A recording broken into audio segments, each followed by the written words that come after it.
হাদিস শরীফে বলেন, যার হিজরতের নিয়ত আল্লাহ এবং রাসূলের কে পাওয়ার জন্য, আল্লাহ মদিনায় থাকে, সাব্যস্ত হয় কিনা? আল্লাহ মদিনায় আছে, মদিনায় আল্লাহ বন্ধুর কাছে আল্লাহ আল্লাহ আছেন, এটা প্রমাণ হয় না? না হলে এই কথা কয় কে? তাহলে হিজরত ইলা রাসূল কইত, আল্লাহর কথা কয় কেন? যার হিজরত আল্লাহ এবং রাসূলের, সে আল্লাহ এবং রাসূলেই পাবে। তাইলে সেখানে আল্লাহ পাওয়া যায়, আল্লাহ রাসূলও পাওয়া যায়। কিন্তু আল্লাহরে কেউ দেখে আল্লাহর দিকে হিজরত করবে? এর অর্থ আমার রাসূলের প্রতি, রাসূলের জন্য যে হিজরত করলো, তার হিজরত আমার জন্য হিজরত করলো।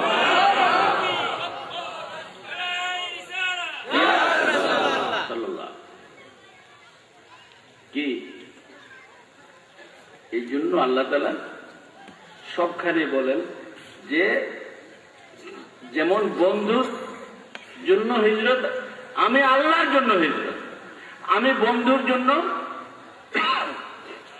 বন্ধুর গোলামি যদি হয় আমি আল্লাহর গোলামি হয়ে যায়। বন্ধুকে রাজি করে রেজামন্দি যদি কারো হয় উদ্দেশ্য, তাহলে আমি আল্লাহর রেজামন্দি তার হাসিল হয়ে যায়।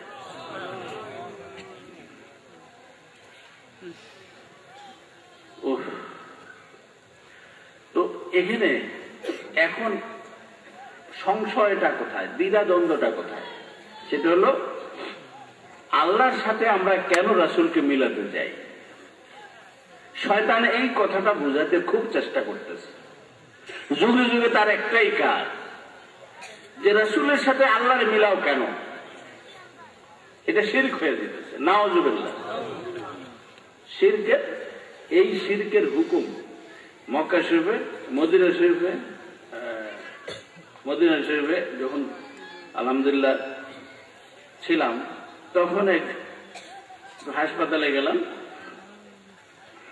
হাসপাতালে অসুস্থ ছিলাম, গেলাম। তো একজন কর্মচারী বাঙালি, সে, আমি বুঝতেছি সে কিন্তু পাক্কা ওয়াহাবি এবং জামাতি শিবির করার লোক, এটা বুঝেও তারপরেও লক্ষ্য করতেছি তার মধ্যে একটা মহব্বতের ভাব আসছে, আমার প্রতি একটা তার একটা টান আছে। এমনকি সে আমার বলল যে হুজুর যদি আগামীকাল আপনি মেহরবানি করে দুপুরে আমাদের সাথে খান, খুব খুশি হব। আমি দেখলাম যে সে যেই জায়গায় থাকার কথা, সেখানে তার মতো না হলেও তার সে বড় বড় কিছু থাকার কথা। সে যেই প্রকারের লোক, সেই প্রকার লোকদের সাথেই তো থাকবে, এটা নিয়ম না? তারপরেও আমি তার দাওয়াত রাখলাম। ঠিক হাসপাতাল থেকে আমার নিয়ে গেল দুপুরবেলা, জোহর পরে খাওয়া দিল, এর মধ্যে কথা, তার বন্ধু বান্ধবরা কথা উঠাইল যে এই পীরেরাই দেশটা নষ্ট করলো, মানুষের ঈমান ধ্বংস করলো। কি করে পীরেরা? আচ্ছা, আমি বললাম যে হ্যাঁ, এটা তো ব্যাপারটা আপনারা যেরকম বুঝছেন এরকম বলছেন, ঠিকই আছে, এটা কোনো ভুল নাই, এই কথাটার মধ্যে কোনো ভুল নাই। তাহলে বোঝা গেল যে আমি ঠাকুর দলের সাপোর্ট করলাম নাকি? যাক, মোটামুটি খুশি হয়ে গেছে।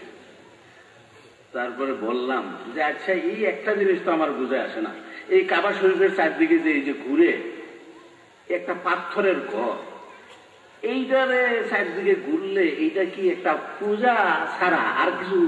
আমার তো বিষয় না, এটা তো একটা মূর্তি পূজা ছাড়া আর কিচ্ছু না। এইটারে এত জোর দিছে কিলিকা শরীয়তে, আল্লাহ কিলিকা কয় এখানে কেবল এরকম, তাও আবার তোর দুনিয়ার লেবাস যেন এখানে অনেক সময় না থাকে। যখন হজ উমরার নিয়ত করবি তখন তোর কাপড়ের কাপড় থাকন লাগবে, মাথায় টুপিটাও থাকবো না, হ্যাঁ, পাটাও ঢাকতে পারবি না, তোর কাপড়ের কাপড় একটা গাছ দিবি, একটা পিনবি, এই পিনটা আমার ঘরের চারদিকে ঘুরবি, তাইলে আমি খুশি হয়ে যাবো। এই যে একটা মূর্তি পূজার ব্যবস্থা ইসলামে করে দিল, এইটা কোন কোন যুক্তিতে এটা সিদ্ধ? এটা কি উচিত হয়েছে কাজটা? এখন মুখ মলিন হয়ে গেছে যে এতক্ষণ বুঝছিলাম আমার দলের মানুষ, তাই না? এখন দেখা যায় যে আরে বাবা, এই তো এই বিদ্যুৎটা বাড়ি, হ্যাঁ বাড়ি কোন হানেকে জানে, হেল্লা মানুষ এরকম হইতে পারে নাকি? না, এই এনে তো আলেমের দেশ, তো তাকে বুঝ বেশি। দেখ, আমরা তো আমাকে ওস্তাদ বেশিরভাগই নোয়া খেলেছি। যাক, তো এই ব্যাপারে এমন করছে আমিও বোধহয় এরকম কিছু। আমাকে বলেন যে এই কথাটা কি যুক্তি সম্মত কিনা? কাবা শরীফের চারদিকে ঘুরার কোনো দরকার আছে কিনা? সাফা মারোয়া এই পাহাড়ে থাকতো ভূত, বড় বড় ভূত, লাত উজ্জাত মানা ওই পাহাড়ে থাকতো। এখানে দৌড়াদৌড়ি করলে এই ভূতেরই তো ইয়ে দেওয়া হইতেছে, ইম্পর্টেন্স দেওয়া হইতেছে, ঠিক কিনা? এই ভূত যেই পাহাড়ে ছিল, এই পাহাড়ে দৌড়াদৌড়ি করলে সোয়াব হয়, আল্লাহ খুশি হয়, এটা কেমন কথা? এগুলো মূর্তি পূজা ছাড়া আর কি হইতে পারে? তো বলে আপনি তো আলেম মানুষ, আপনার সাথে কথা কে পারেন যাবো।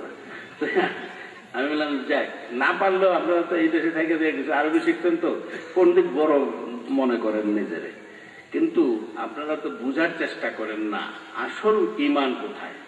আরে আল্লাহর রাজি, আল্লাহ যেটা কয় যে চতুর দিকে চেষ্টা করতে যদি কইতো, তাইলে কাবা শরীফ বাদ দিয়া যদি বলতো যে আমার আরশের দিকে চেষ্টা করো, উপর দিকে এরকম করে থাকবা, তাইলে তো আমার নামাজ আদায় হইব, হইতো না?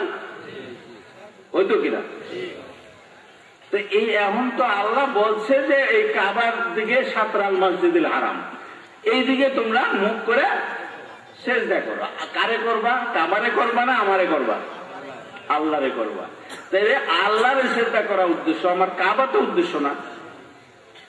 আমি চশমা লাগাইছি, আমার এই যে গ্লাসটা, এই যে আয়নাটা, এটা উদ্দেশ্য হইলে আপনারা দেখবো কেমন? আমার তো উদ্দেশ্য এইটা দিয়ে আপনারা দেখবো, যাতে নাকি আমি স্পষ্ট দেখব।